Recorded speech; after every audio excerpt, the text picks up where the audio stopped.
ये सोची समझी रणनीति के तहत वेल प्लान्ड हुआ है और वहां के भाईचारे को गोली मारने का काम हुआ है। भारतीय जनता पार्टी और उनके सहयोगी और समर्थक शुभचिंतक बार बार खुदाई की जो बात कर रहे हैं, ये खुदाई जो है हमारे देश का सौहार्द, हमारे देश का भाईचारा, हमारे देश का गंगा जमनी तहजीब को खो देगा। ये लड़ाई दिल्ली और लखनऊ की है। शून्यकाल से अखिलेश यादव जी। मैं धन्यवाद देना चाहता हूं अध्यक्ष महोदय आपका। नहीं, हम जो कमिटमेंट करते हैं ना उसको पूरा करते हैं, लेकिन सब दलों के नेताओं की बात में कमिटमेंट होने के बाद भी आप बेच पे आए जो ठीक नहीं है। अध्यक्ष महोदय, कमिटमेंट में, क्रेडिबिलिटी में आपका कोई जवाब नहीं। नहीं लेकिन दाईं तरफ वाले लोगों का थोड़ा हिसाब किताब अलग है। अध्यक्ष महोदय, मैं धन्यवाद देता हूं आपका कि आपने बहुत महत्वपूर्ण घटना पे मुझे बोलने का अवसर दिया है।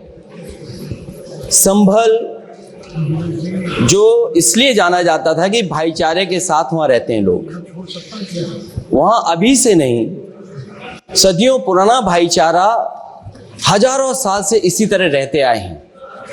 लेकिन अचानक ये जो घटना हुई है, ये सोची समझी रणनीति के तहत वेल प्लान्ड हुआ है और वहां के भाईचारे को गोली मारने का काम हुआ है।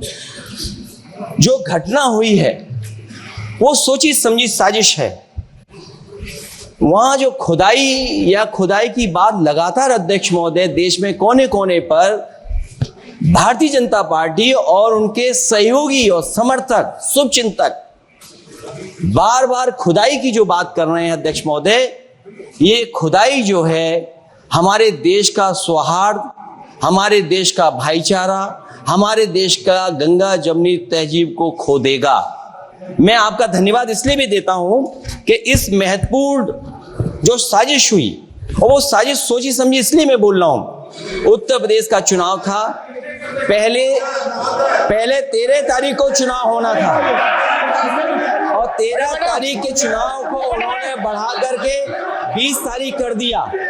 और इस जो घटना है मैं आपके सामने पढ़ना चाहता हूं।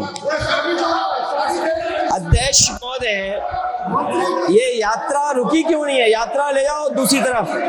अध्यक्ष महोदय, संभल की शाही जामा मस्जिद के खिलाफ 19/11/2024 को सिविल जज सीनियर डिवीजन छंदौसी संभल में एक याचिका डाली गई। कोर्ट ने दूसरे पक्ष को, अध्यक्ष महोदय सुनिए, ये सुनना चाहिए, हम यूं ही नहीं कहते थे। तो संक्षिप्त में बोले। अध्यक्ष महोदय, हम यूं ही नहीं कहते थे कि संविधान ये मानती नहीं सरकार। हम यूं ही नहीं कहते थे कि संविधान नहीं मानती। जो प्लेसेस ऑफ वर्शिप एक्ट है, प्लेसेस ऑफ वर्शिप एक्ट है, हम बनते तो बहुत कुछ हैं।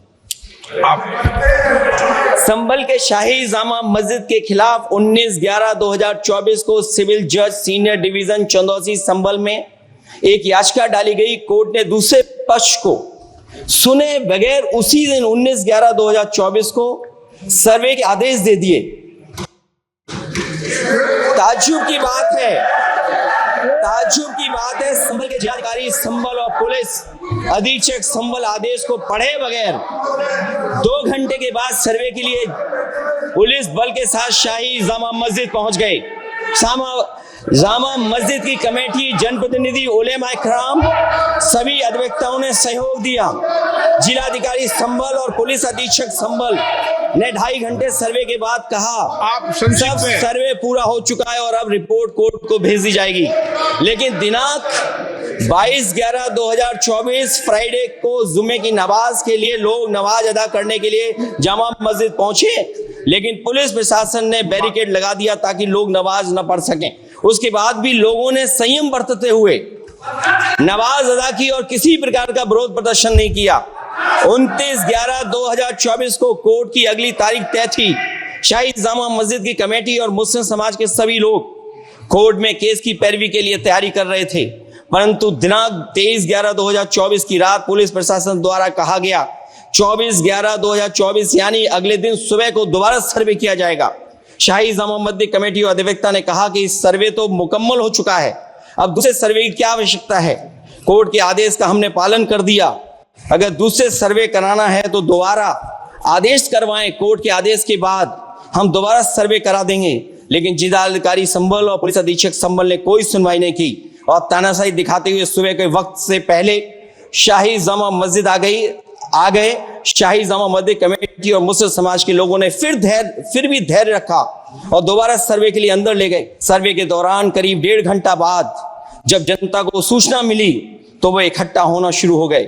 लोगों ने सर्वे का कारण जानना चाहा तो सर्किल ऑफिसर ने उनके साथ गाली गलौज की और लाठीचार्ज करवाकर बुरी तरह जख्मी कर दिया। इसका विरोध करते हुए चंद लोगों ने पत्थर चलाए, जिसके बदले में पुलिस के सिपाही से लेकर के अधिकारियों तक ने अपने सरकारी और प्राइवेट हथियारों से गोलियां चलाई, जिसका वीडियो रिकॉर्डिंग है, जिसके एवज में दर्जन लोग गोलियों से घायल हो गए हैं। 5 मासूमों जो कि अपने घर से सामान लेने के निकले थे, उनकी मृत्यु हो गई। संभल का माहौल बिगाड़ने में संभल का माहौल बिगाड़ने में याचिका दायर करने वाले लोगों के साथ पुलिस और प्रशासन के लोग जिम्मेदार हैं। इनको निलंबित किया जाना चाहिए और हत्या का मुकदमा चलाया जाना चाहिए, जिससे कि लोगों को इंसाफ मिल सके और आने वाले समय में कोई इस प्रकार की संविधान के खिलाफ और गैर कानूनी घटना को अंजाम न दिया जा सके। अध्यक्ष महोदय, ये लड़ाई दिल्ली और लखनऊ की है। No, please. कभी दिल्ली पहुंचे थे जिस रास्ते, वही लखनऊ वाले उसी रास्ते पहुंचना चाहते हैं। उज्जर रमन सिंह जी 2 मिनट बोल रहे, आप 1 मिनट बोल रहे हैं। हो गया विषय आपका अखिलेश जी, विषय हो गया आपका।